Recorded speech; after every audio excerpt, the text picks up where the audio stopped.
Bakit ayaw mo nang nagigising ng 3 o'clock para makita yung mga dolphins? Hindi, actually masaya nung nakita ko yung mga dolphins. Iba yung na-feel ko first time. Tapos ang ayoko lang talaga, ang main concern lang talaga sa akin is yung gumigising ka ng napakaaga.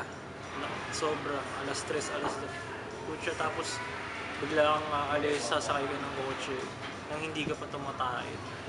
Hihilo-hilo ka Ang pa. hirap eh. Nahihilo ka na, Naiintindihan ko. natatae ka, tapos ang lakas ng aircon, giniginaw ka.